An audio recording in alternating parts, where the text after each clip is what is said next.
Picture this. Your car makes a weird noise on the highway. Your phone screen cracks. Your landlord raises rent, or your job suddenly says, "Hey, we need to talk." And instead of panic, instead of that tight feeling in your chest, you just pause. You open your banking app, and there it is. Not a fortune, not early retirement money, just $3,000 sitting quietly in savings. Now compare that to this. You owe $30,000 in debt, but you have almost nothing saved. Same income, same lifestyle, same person, yet one of these situations feels survivable, and the other feels like you're one bad week away from disaster. If you've ever wondered why that is, stay with me, because this changes how you should think about money forever. My name is Thomas, and I spend way too much time thinking about why $3,000 in savings changes life more than $30,000 in debt. If you're someone who's like me, make sure to hit the subscribe button and give this video a thumbs up if this helps you out. I know this sounds backwards. Most people are taught one thing about money. Debt is the enemy. Eliminate debt at all costs. And yes, debt matters. But here's the thing. The absence of savings is far more dangerous than the presence of debt. That idea alone makes some people uncomfortable. And that's exactly why we need to talk about it. The relatable reality nobody talks about.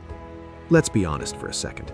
A lot of people watching this right now are doing what I call financial tightrope walking. You're paying your bills, you're making minimum payments, you're surviving. But if life sneezes in your direction, everything falls apart. And this isn't just a feeling, the data backs it up. According to the Federal Reserve, nearly 40% of Americans can't cover a $400 emergency without borrowing money or selling something. Think about that. Not $4,000, not $40,000, $400. That's a tire replacement. That's a medical copay. That's a broken laptop. So when we're talking about $3,000 in savings, we're not talking about being rich. We're talking about basic financial oxygen. Challenging the common assumption. Here's what most people don't realize. Debt is stressful, but lack of liquidity is paralyzing. Debt sits in the background. Savings affects every decision you make. You can have $30,000 in student loans and still sleep at night if you have cash reserves. But you can have zero debt and zero savings and be completely trapped. And this is where it gets really interesting. The psychology of $3,000. Money is emotional long before it's mathematical. Psychologists call this loss aversion. We feel losses more intensely than gains. When you have no savings, every unexpected expense feels like a loss. Your brain goes into survival mode. You start making short-term decisions, taking bad jobs, staying in toxic situations, using high-interest credit, avoiding opportunities. But when you have even $3,000 saved, something powerful happens. You stop reacting. You start choosing. That number creates what researchers call perceived control, the belief that you can handle what comes next, and that belief changes behavior. Let's do the math. Simple, real math. Let's compare two people. Person A, $30,000 in debt. Person B, zero debt, zero savings. On paper, person B looks better. But now let's simulate real life. Person B's car breaks down. Repair costs $1,200. They don't have cash, so they use a credit card at 24% APR, or take a payday loan, or miss work and fall behind. That $1,200 becomes $1,600, then $2,000, and more stress. Person A, they pay it in cash. No interest, no panic. That's the difference. Savings prevent problems from compounding. Debt without savings compounds stress. Why debt feels bigger than it is. Now you might be thinking, Thomas, $30,000 in debt is still a lot. How can savings matter more? Fair question. Here's the thing. Most debt is structured. Student loans, auto loans, mortgages. They have fixed payments, predictable timelines, legal protections. But emergencies are unstructured chaos. They demand money now. And when you don't have it, you borrow under pressure, which is the worst time to borrow. the freedom equation nobody explains. $3,000 isn't about the number, it's about what it represents. At an average monthly expense of $2,000 to $2,500, $3,000 gives you one full month of life control. That means you can walk away from bad situations, you can negotiate instead of beg, you can delay decisions instead of rushing them. And delaying decisions is one of the underrated wealth skills there is. Real-world story. This happens constantly. I've seen this play out again and again. Two people lose their jobs. One has savings, one doesn't. Same skills, same resumes. The one without savings takes the first job they're offered. Lower pay, worse hours, zero growth.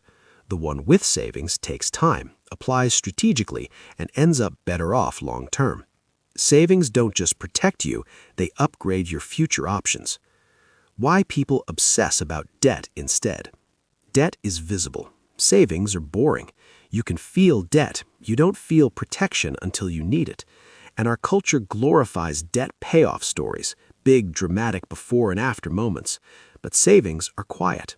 They don't post well on social media until life hits. The behavioral trap. Here's the dangerous loop most people fall into.